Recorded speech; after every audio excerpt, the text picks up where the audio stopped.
जय श्री राम। जय बजरंगबली। जय लक्ष्मण। यह उस समय की बात है जब लक्ष्मण मेघनाद से युद्ध करने के लिए जा रहे थे। उनसे पहले वो भगवान श्री राम के पास आशीर्वाद लेने के लिए पहुंचते हैं। इस पर भगवान श्री राम उन्हें आशीर्वाद देने की बजाय कहते हैं, आप लंका की सेना के पास जाइए और जो भी आपको सबसे पहले मिले उससे कुछ अन्न भिक्षा में ले आइए।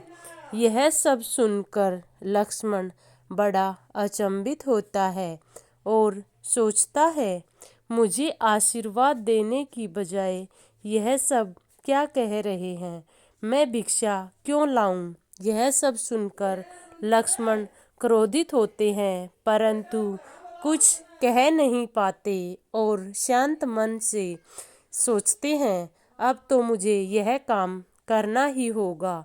वह रावण की सेना की तरफ जाते हैं। उसे सामने एक सैनिक मिलता है। वह उसके चरण स्पर्श करके बोलते हैं, मुझे कुछ भिक्षा दो। वह सैनिक उन्हें कुछ अन्न दक्षिणा में दे देते हैं। उसे लेकर लक्ष्मण भगवान श्री राम के पास आते हैं। भगवान श्री राम उनसे अन्न लेकर आशीर्वाद देते हैं, विजयी भव।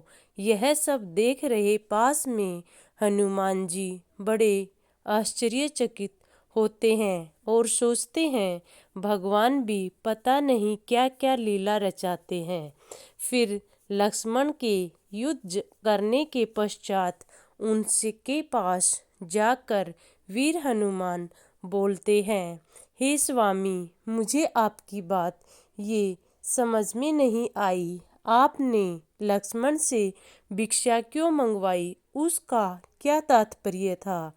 इस पर श्री राम कहते हैं कि एक क्षत्रिय कभी भी विनम्र स्वभाव का नहीं हो सकता।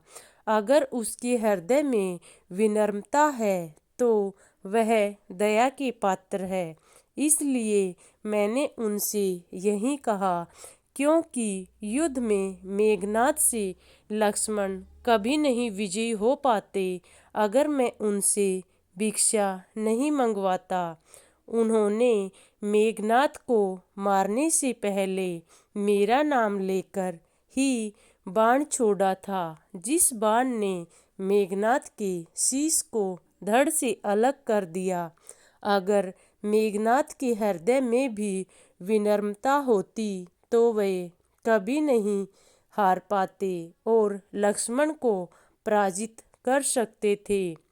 इसलिए मैंने लक्ष्मण से यह भिक्षा मंगवाकर उनके हृदय में दया भाव पैदा किया है, जिससे जितने भी मेघनाद ने शक्ति ब्रह्म अस्त्र छोड़े, लक्ष्मण ने उनके प्रति विनम्रता से प्रणाम किया और वे लक्ष्मण को बिना छुए वापस लौट गए और यही उनकी विजय का कारण है। यह सब सुनकर हनुमान जी बड़े अचंभित हुए और बोले, जय श्री राम, जय श्री राम। आपकी माया प्रभु अपरंपार है।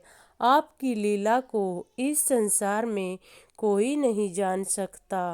आपने अपने भाई के प्राण इतने सहज और सरलता से बचा लिए। फिर भगवान श्री राम कहते हैं कि मेघनाद के घमंड और अहंकार के कारण ही वह युद्ध में अपने प्राण गंवा बैठे। जय श्री राम।